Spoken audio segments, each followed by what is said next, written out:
crossing the x-axis, that's what we're looking for. But understand that there are other answers, complex solutions. When we had quadratics and it didn't cross the x-axis, we can still find solutions to those.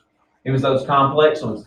That still comes up when we deal with higher degree polynomials, and we'll see that in the next couple of days. So when we have a polynomial function that has a degree of whatever, 3, 4, 5, 26, whatever, it doesn't matter what number it is, the most number of times it can cross the x-axis is equal to that degree. So if degree is 4, then it can cross the x-axis 4 times, but it doesn't necessarily mean it has to. If it has an even degree, the polynomial has an even number of zeros or no zeros. Okay, so if it's degree 4, that's an even degree, right? When we're finding complex solutions, how did we solve quadratics and get complex solutions? What are the ways that we could get complex solutions?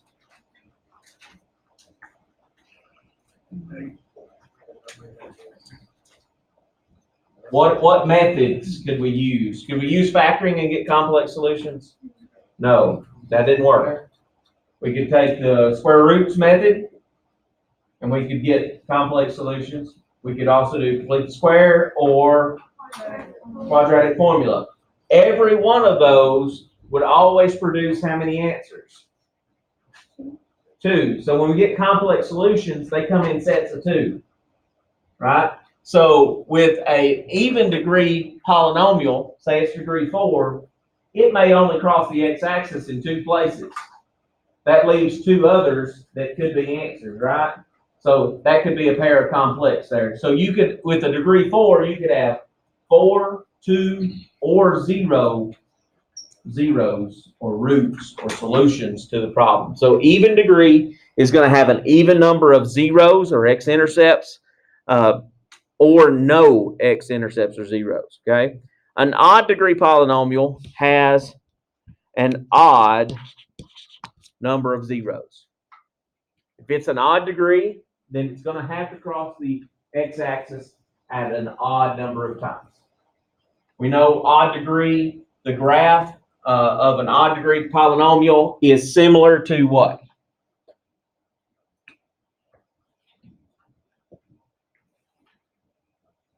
Based on what we did on Friday.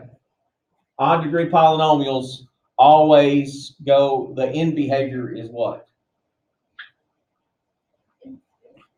The left side either goes down or up, and the right side goes down or up. It's, that kind of shape.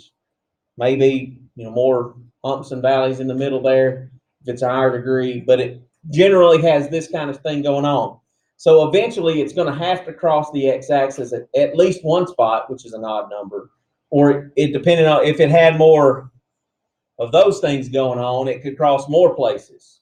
But it's always going to cross an odd number of times. Odd degree polynomials cross an odd number of times. Even degree polynomials are going to cross an even number of times or not at all. Okay, so that can help us know how to find solutions for this, because what we're building up to is being able to take a polynomial that we know nothing about and find all the solutions to it based on a lot of the things that we've been talking about. Degree, here we're going to talk about zeros and things like that. So let's look at the first problem there and talk about the graph of that function. So we're going to graph that. So I'm going to use the graphing calculator as a good starting point to graph that. So go to graphing calculator, hit y equals x to the third power plus x squared minus 2x. Hit graph. And I'm going to look at the important points for that. Where is this thing crossing the x-axis? -2, 1, and 0. So I'm going to put a dot at those 3 places. So how many times is it crossing the x-axis? 3. What's the degree of that polynomial that we started with? Third power, right? So it's a degree 3. So it's got to have to cross the x-axis either 3 times or 1 time. This one crosses it 3 times. We can see from the graph. Now, those other important points to get the picture of the graph going on are what's going on here at the tip there at the top. What is that called, that point? Say it again. A maximum, relative maximum right there. I want to find that so I can draw a good graph. So I'm going to find that relative max. Using my calculator, I'm going to hit second, trace. I'm doing a maximum. I'm going to make sure I'm to the left of the maximum. Then move over to the right. Make sure I'm to the right of the maximum for the right bound. On the guess, I'm just going to get close and hit enter. And my point is negative 1.2 for the x, and the y is 2.1, or negative 1.22 if we go to 2 decimal places like we did there. And then, so that'd be about right there. And then I'm going to go and I'm going to find that minimum, that relative minimum that's right here, using the same steps. Second, trace, but I'm going to pick option 3 for minimum. Left bound, then move to the right of that minimum. That's your right bound, and on the guess, just get close. And negative 0.5, or 0.5 for the x, negative 0.6 for the y. So that's going to be about right there. And that allows me to draw this graph pretty accurately. It doesn't have to be perfect. If I wanted it to be perfect, I could pick a bunch of x values and get a little bit better at that. But that's the picture that we've got going on. Now, the instructions say graph that function and identify its zeros. So its zeros, where did y'all say it crossed the x-axis at? What's the ordered pair for that? Negative 2, 0, and then 0, 0, and 1, 0. Those are the zeros of that polynomial. That's what we're finding. When we find zeros of polynomial, we're finding where is it crossing the x-axis at. And if we're dealing with the graph, they're going to be ordered pairs. Okay. Look at number 2. A lot bigger polynomial, a lot more terms in it. But what's its degree? 4. Okay, so that means that it could cross the x-axis or touch the x-axis how many times? 4, 2, or 0. Let's look at the graph of this one. I'm going to hit y equals, clear out that other one, negative x to the 4th plus 4x cubed minus 2x squared minus 4x plus 3. Hitting graph. Well, that kind of got the golden arches look to it. How many places is it touching the x-axis? 3. But I thought we just said it had to do it an even number of times. Here's one of those weird cases, and one of the things that we're going to learn today about multiplicities. Where's it crossing here? It's crossing at negative 1. It's bouncing off the x-axis there at positive 1, and then it's crossing again at 3. Okay, so I'm going to go on my graph here. I'm going to put those points, so negative 1, positive 1, and 3, and then I'm going to go and I'm going to find those maximums out of there. I've got the minimum, I just need the maximum out of that. So I'm going to hit second, trace, 4, need to be to the left of that max, move to the right of that max, close. Negative 0.4, and then the y value of 4. That'd be about right there. And then I'm going to get the max over there on the other side. So second trace, go to option 4 for the maximum. And I'm going to get past that minimum and just be to the left of that max. And then for my right bound, I'm going to be to the right of that max. And then for the guess, I'm just going to get close. So 2.4 with a y value of 4. It'll be about right there. And then I'm just going to sketch that graph. Didn't do a very good job there.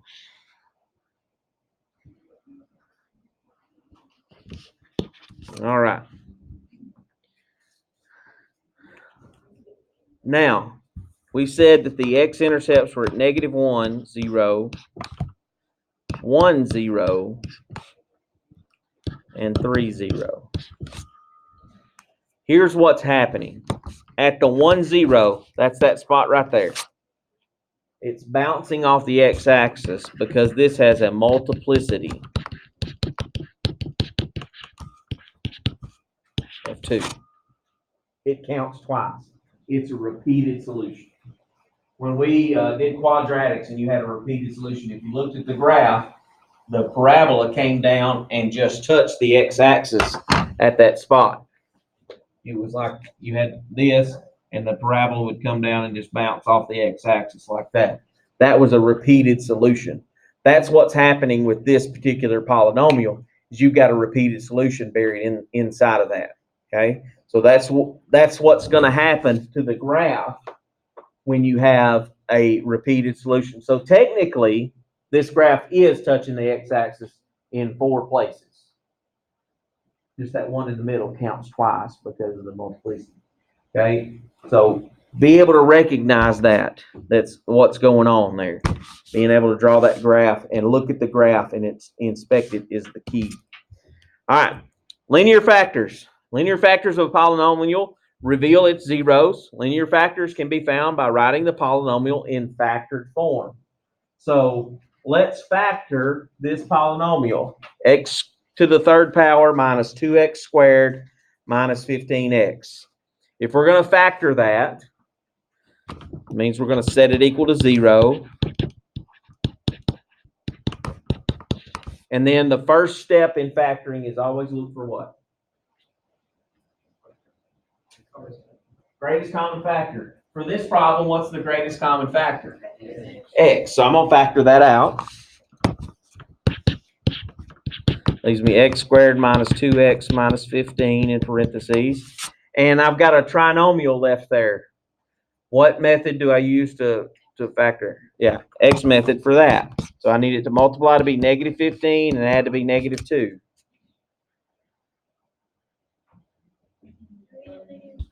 Three and -5. Doesn't matter which order you put that in there. So that, can I use the shortcut to factor that? Yeah, because there's nothing in front of x squared. So I've got the x minus 5, and x plus 3. It doesn't matter what order you put those in there. You put the x plus 3 in the middle, that's fine too. Doesn't matter. Now, what do I do with each of those factors to solve that problem? Set them equal to 0. How many factors do I have? Try again. 3. Got x minus 5, and I've got x plus 3. I got 3 different factors. What was the degree of the polynomial? So that means I should have how many zeros? 3. So I've got x equals 0, x minus 5 equals 0, x plus 3 equals 0. I don't have to do anything to solve that. That's going to be x equals 5. That's going to be x equals -3. So the zeros I have are -3, 0, and 5. Not hard, just combining some things that we've done in the past together here. All right.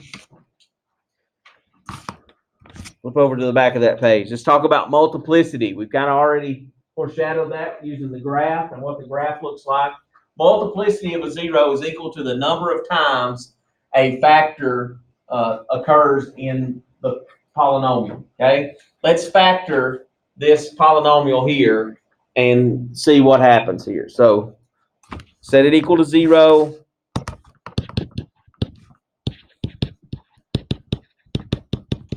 What's the first thing you factor out? X.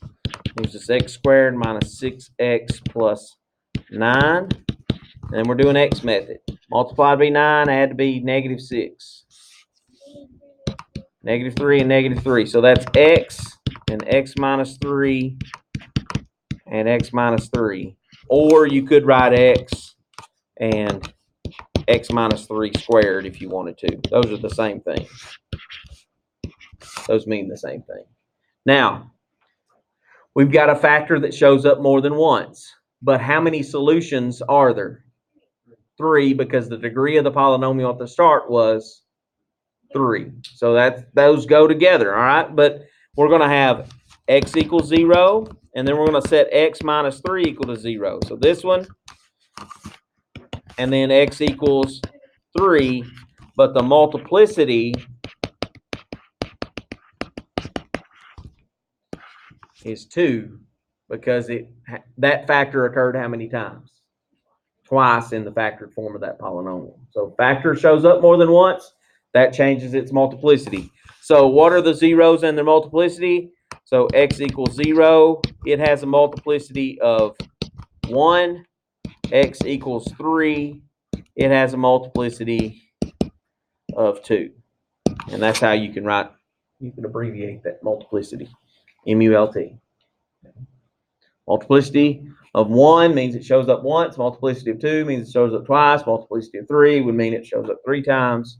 And that carries on. Nothing crazy about that. Let's look at the graph of that polynomial, which is part 5 there.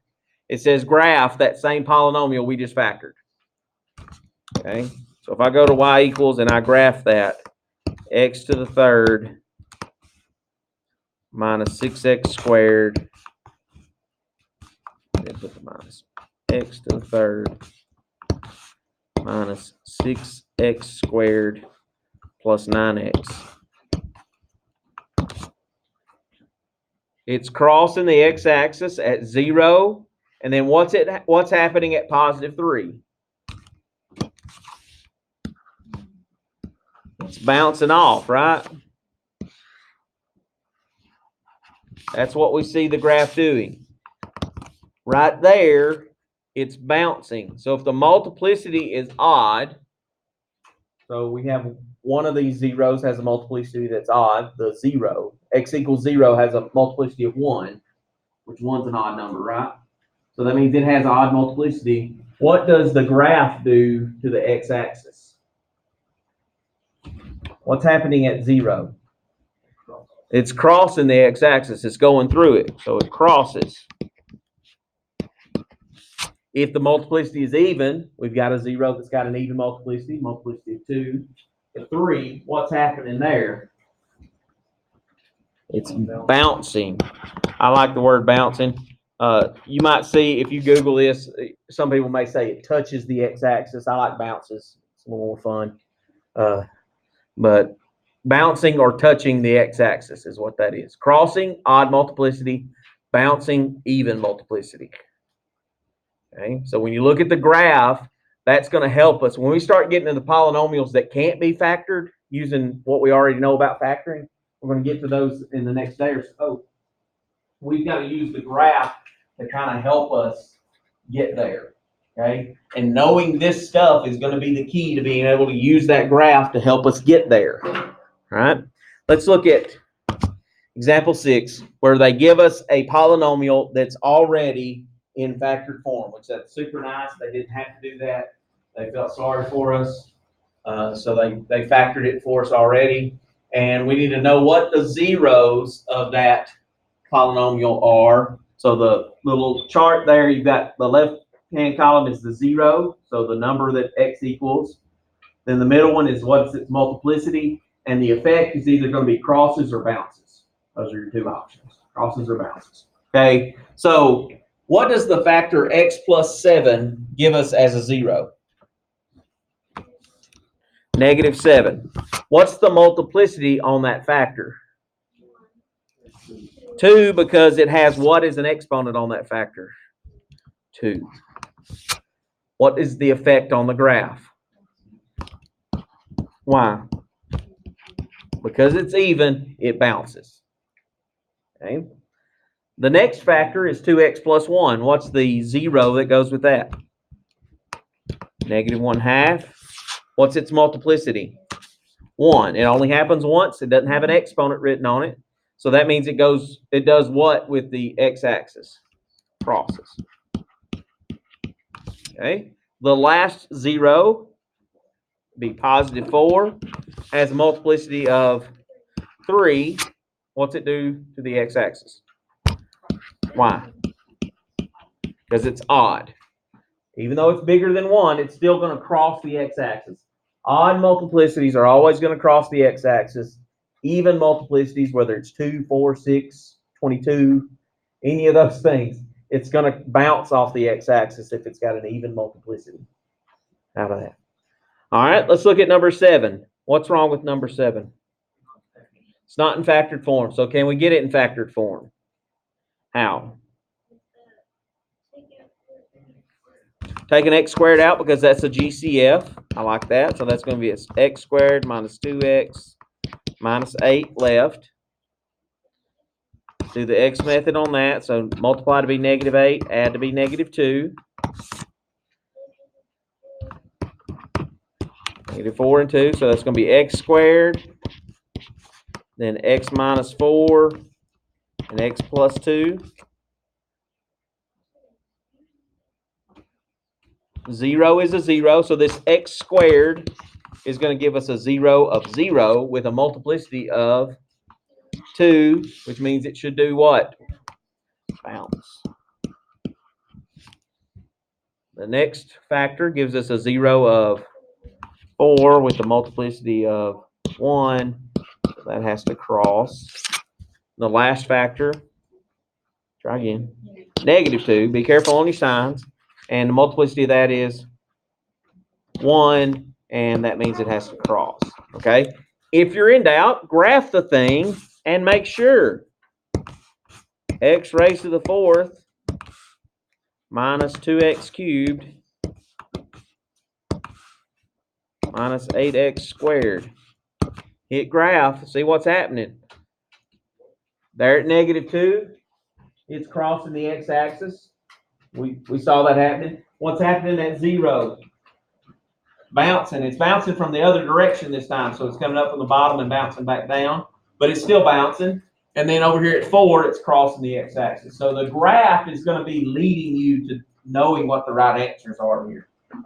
As we go into harder polynomials that don't factor real easy like this one did, then the graph is going to kind of lead you in what to do as well. So what I want, that's why we're spending a lot of time bouncing back and forth between graphs and the equations.